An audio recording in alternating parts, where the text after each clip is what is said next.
What we today know as the European Union was founded in the aftermath of World War II.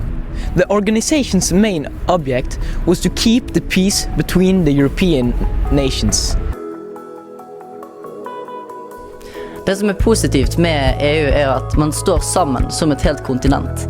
Der man tidligere drev og gikk til kriger mot hverandre, de 2 verdenskrigene vi har hatt i verdenshistorien har startet i Europa. Og det også en organisasjon som bidrar til stor økonomisk hjelp til for eksempel land som sliter.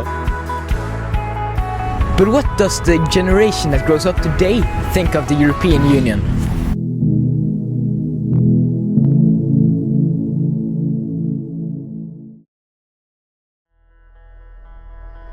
Jeg veldig for EU, absolutt. Så akkurat nå så tror jeg det et dårlig tidspunkt å bli med da.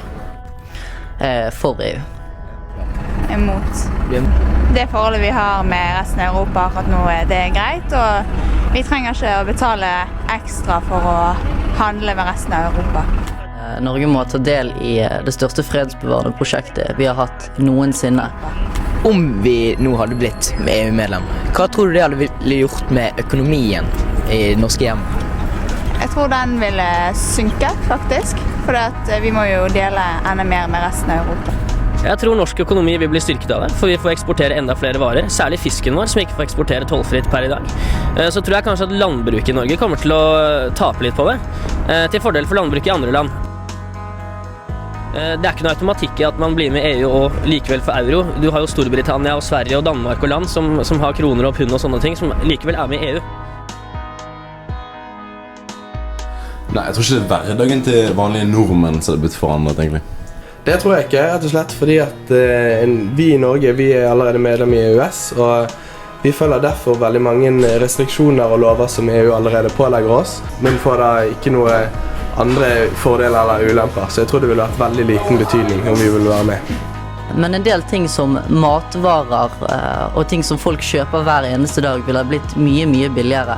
Og det ser vi også i de andre landene som har meldt seg inn i EU, for eksempel i Sverige og Danmark. Altså vi har kommuner og fylkeskommuner og stat i Norge, men vi trenger noe over der igjen, som kan ta seg av de virkelig store spørsmålene.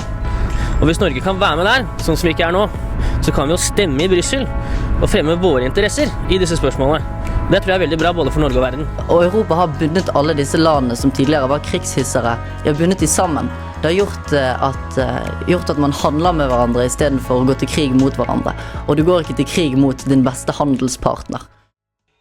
If a country doesn't want to be a part of the European Union, it can be a part of the European Economic Area Agreement. This makes EEA countries able to trade with them inside the European Union. Det veldig mye bedre å ha EØS enn det noen mener at vi skal ha, nemlig ikke EØS i det hele tatt. For det betyr at vi kan eksportere våre varer tollfritt og importere varer tollfritt. EØS og EU ikke veldig ulike da.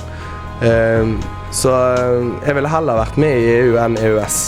Vi bare med i EØS, det vil si at vi betaler kanskje mer enn det vi ville gjort om vi var medlem i EU, men vi har ingen stemmerett, og det veldig negativt.